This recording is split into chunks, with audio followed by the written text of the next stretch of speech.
Umar Sog'on turmush klinikasiga kelgan bemorlar bilan suhbat qilamiz. Assalomu alaykum. Va alaykum assalom.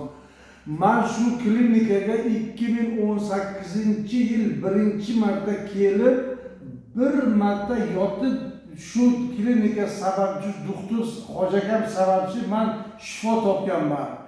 Bu dardimga 20 yil bo'ldi. 16 yil bormagan, vrachim ham qolmagan, bormagan, tabibim ham qolmagan. Hech qaysidan shifo topmadim. Shu vrach sababchi men tuzalib ketib, mana 4 yildan beri mashina ham minib yuribman. Hamma tarafimdan yaxshiman. Shu Hojakamni Alloh taolo nima niyatlari bo'lsa, niyatlariga yetkazsin. Kelinni ham hamma nimalari bo'lsa, maqsadlariga Alloh taolo hamma maqsadlariga yetkazsin. Nimaiki niyatlari bo'lsa, shu insonlarni shu klinika bundan ham rivojlanib ketsin. Bundan ham rivojlanib ketsin. Shu klinikada men bor yo'g'i 13 kun yotib, 20 yillik dardim shu klinikada meni 13 kunda ichida alhamdulillah mana tuzalib ketdim. Yana nima deyishim kerak? Men bunaqa doktorni hali 20 yildan beri bunaqa 50 dan oshib, hali bunaqa doktor ko'rganim yo'q. Bunaqa olim, bunaqa nimasidir tushunadigan bir marta gapirishingizdan dardingizni qanaqa nima qilish kerak, qanaqa dori berish kerak, o'shanaqa narsalarni men birinchi marta ko'rishim bunaqa doktorni. Hamma niyatlariga yetkazsin Alloh taolo.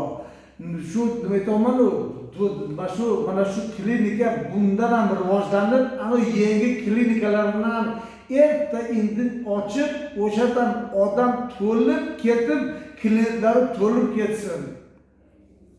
Bo'ldi, meni gapiradigan gapim shu. Qoyil qoldim men bu doktorga. Bizga qayerdan murojaat qildinglar? Bizga bitta toshkentlik odam meni zo'rlab olib keldi.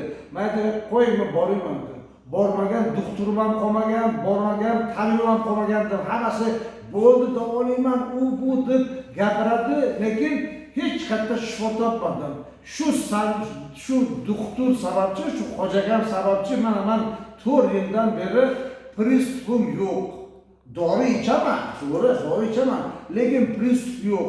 Oldin pristupim kelsa, tillarimni yutib, kechasi uydan nima deydi, skorilar kelib, ukollar qilib, uydagilar bir amallab, nima deydi, teskari qilib, tilimni tushirtirib, tillarimni chaynab, nima qilib, ertalab tursam, boshimni ko'tara olmaydigan holat kelganman. Mana 4 yildan beri alhamdulillah shu Hojakam sababchi mana men yuribman.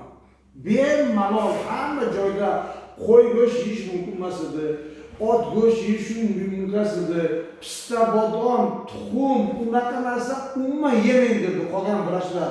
Hojakam Alloh taolo yaratgan hamma narsani yeng, faqat mana nima deydi, gazironi narsa, kola, Pepsi, o'shanaqa narsadan o'zingizni tiying dedilar. Mana hamma gaplarni to'g'ri chiqyapti. Hamma narsa yeb yuribman. Qo'y go'shtmi, tuxummi, pista, bodommi, hamma ot go'shtmi, hamma narsani yeb yuribman. Hech narsa kelmayapti. Oldin bir marta qozon qovib yesam yo tuxum qovurib yesam, ertalab turaman, pristupga bo'lgan, o'rnimdan tura olmayman, skori kelib ketgan, hech narsani bilmayman. Ana endi mana hamma narsani qilib yuribman, hamma narsani yeb yuribman. Bemalol alhamdulillah ertalab turaman, sog'man. Bundan ham yaxshi natijalar kutib qolamiz. Alloh shifo bersin, rahmat sizlarga.